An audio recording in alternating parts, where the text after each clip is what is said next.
ഉൽപ്പത്തി 6:1-22 വരെയുള്ള വാക്യങ്ങൾ. തിന്മ വർദ്ധിക്കുന്നു.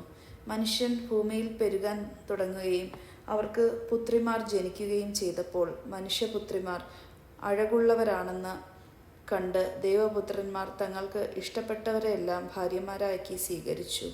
അപ്പോൾ ദൈവമായ കർത്താവ് പറഞ്ഞു, എൻ്റെ ചൈതന്യം മനുഷ്യനിൽ എന്നേക്കും നിലനിൽക്കുകയില്ല. അവൻ ജഡമാണ്. അവൻ്റെ ആയുസ്സ് 120 വർഷമായിരിക്കും. ദൈവപുത്രന്മാർ മനുഷ്യപുത്രിമാരുമായി ചേരുകയും അവർക്ക് മക്കൾ ഉണ്ടാവുകയും ചെയ്തിരുന്ന അക്കാലത്തും പിന്നീടും ഭൂമിയിൽ അധികാരമാർ ഉണ്ടായിരുന്നു. അവരാണ് പുരാതന കാലത്തെ പ്രസിദ്ധിയാർജിച്ച പ്രബലന്മാർ. ഭൂമിയിൽ മനുഷ്യൻ്റെ ദുഷ്ടത വർദ്ധിച്ചിരിക്കുന്നുവെന്നും അവൻ്റെ ഹൃദയത്തിലെ ചിന്തയും ഭാവനയും എപ്പോഴും ദുഷിച്ചത മാത്രമായിരുന്നുവെന്നും കർത്താവ് കണ്ടു. ഭൂമുഖത്ത് മനുഷ്യനെ സൃഷ്ടിച്ചതിൽ കർത്താവ് പരിതപിച്ചു. അത് അവിടുത്തെ ഹൃദയത്തെ വേദനിപ്പിച്ചു.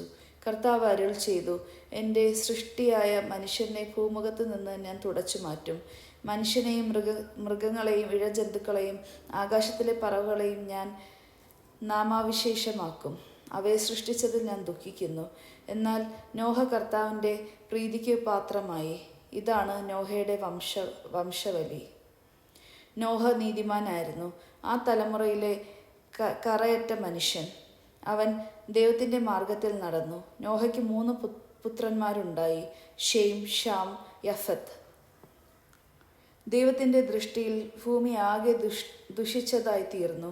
എങ്ങും അക്രമം നടമാടി. ഭൂമി ദുഷിച്ചു പോയെന്ന് ദൈവം കണ്ടു. ലോകത്തിൽ മനുഷ്യരെല്ലാം ദുർമാർഗികളായി. നോഹയുടെ പേടകം. ദൈവം നോഹയോട് അരുൾ ചെയ്തു, ജീവജാലങ്ങളെയെല്ലാം നശിപ്പിക്കാൻ ഞാൻ നിശ്ചയിച്ചിരിക്കുന്നു. അവർ മൂലം ലോകം അധർമ്മം കൊണ്ട് നിറഞ്ഞിരിക്കുന്നു. ഭൂമിയോടുകൂടി ഞാൻ അവരെ നശിപ്പിക്കും. ഗൊഫർ മരം കൊണ്ട് നീ ഒരു പെട്ടകം ഉണ്ടാക്കുക. അതിൽ മുറികൾ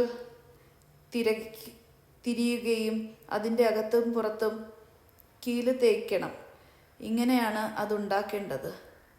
300 മുഴം നീളം, 50 മുഴം വീതി, 30 മുഴം ഉയരം. മേൽക്കൂരയിൽ നിന്ന് 1 മുഴം താഴെ പെട്ടകത്തിനൊരു ജനലും വശത്തിലൊരു വാതിലും വയ്ക്കണം. താഴെയും മേലിലും നടുവിലായി 3 തട്ടായി വേണം നീ പേടകം ഉണ്ടാക്കാൻ. ഭൂതലത്തിലെല്ലാം ഞാനൊരു ജലപ്രളയം വരുത്താൻ പോകുന്നു. ആകാശത്തിന് കീഴെ ജീവശ്വാസമുള്ള എല്ലാ ജഡവും ഞാൻ നശിപ്പിക്കും. ഭൂമുഖത്തുള്ളതെല്ലാം നശിക്കും. എന്നാൽ നീയുമായി ഞാൻ എൻ്റെ ഉടമ്പടി ഉറപ്പിക്കും. നീ പേടകത്തിൽ കയറണം. നിന്റെ കൂടെ നിന്റെ ഭാര്യയും പുത്രന്മാരും അവരുടെ ഭാര്യമാരും എല്ലാ ജീവജാലങ്ങളിൽ നിന്ന് ആണും പെണ്ണുമായി 22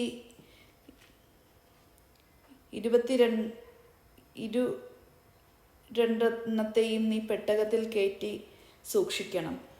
എല്ലാ ഇനം പക്ഷികളും മൃഗങ്ങളും ഇഴജന്തുക്കളും സംരക്ഷിക്കപ്പെടേണ്ടതിന്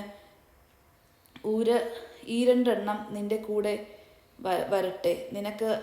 നിനക്കും അവയ്ക്കും ആഹാരത്തിന് വേണ്ടി എല്ലാ ഭക്ഷണവും ശേഖരിച്ചു വയ്ക്കണം. ദൈവം കൽപ്പിച്ചതുപോലെ തന്നെ നോഹ പ്രവർത്തിച്ചു. ദൈവവചനമാണ് നാം കേട്ടത്. നമുക്ക് ദൈവത്തെ സ്തുതിക്കാം. ക്രിസ്തുവേ, അങ്ങേക്ക് സ്തുതി.